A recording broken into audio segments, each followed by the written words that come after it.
I'm sure at some point you have fidgeted with the idea of what it would be like to create your own country. Did it ever occur to you that it might not be as hard as you think? Or that it is actually pretty easy if you lay down the essentials and have people support your idea? I also am among the sinners who had the time to think a process through that is not only a good way to bring people together, but to make our beautiful European homeland economically flourish.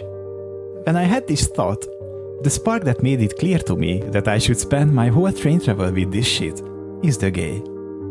Yes, the gay. And if you think about it, it makes perfect sense. It is already known how supportive they are to each other, and also that they stand together. And many people already are involved in the process of making parades and other events to spread the key to our modern society, that is acceptance.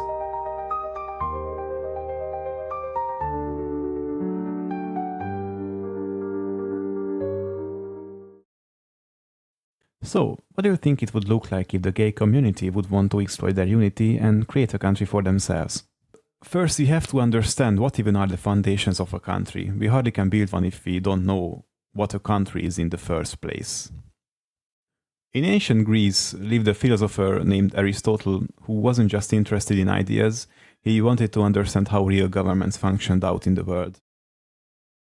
Legend says that Aristotle and his students traveled around the Greek world and collected over 150 different constitutions from city-states like Athens, Sparta, Corinth, and even foreign lands that I can't pronounce right.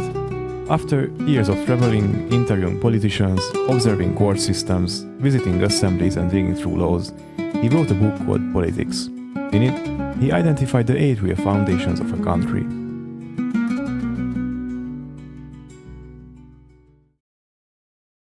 He didn't really specify what are these things, so let's call him and ask.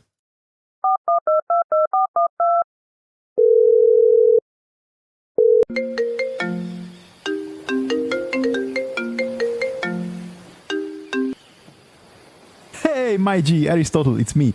I just wanted to pick your brain real quick. Ah, you again. What do you want? Relax, I won't keep you long. I just need to know what are the 8 foundations of a country. And please keep it simple. Aye, but only if you promise not to interrupt me with bro that's deep every sentence.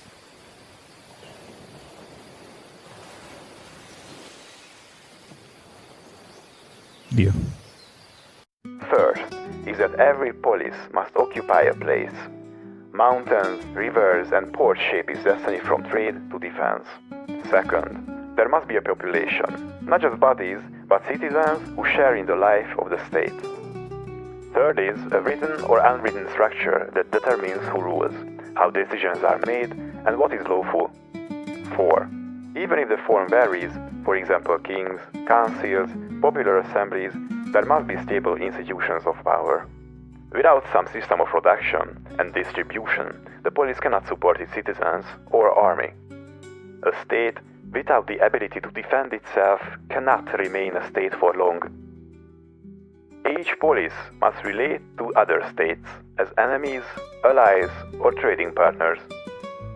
Bruh, I don't remember the 8th one, so you can ask the guys watching to add their ideas, or I don't know, I don't really care. After I have stopped recording, Aristotle concluded that it wasn't just having these 8 pillars that mattered, but how balanced they were. Too much focus on one, e.g. military like Sparta, and too little on another, economy, arts or inclusiveness, eventually led to collapse. Moral of the story: to build a stable country, you must think like Aristotle. Travel broadly, study previous systems, identify the core foundations, and then intentionally design them to work in balance. Now that we discussed what are the foundations of a country, let's go through them with our clear goal: building Gayland.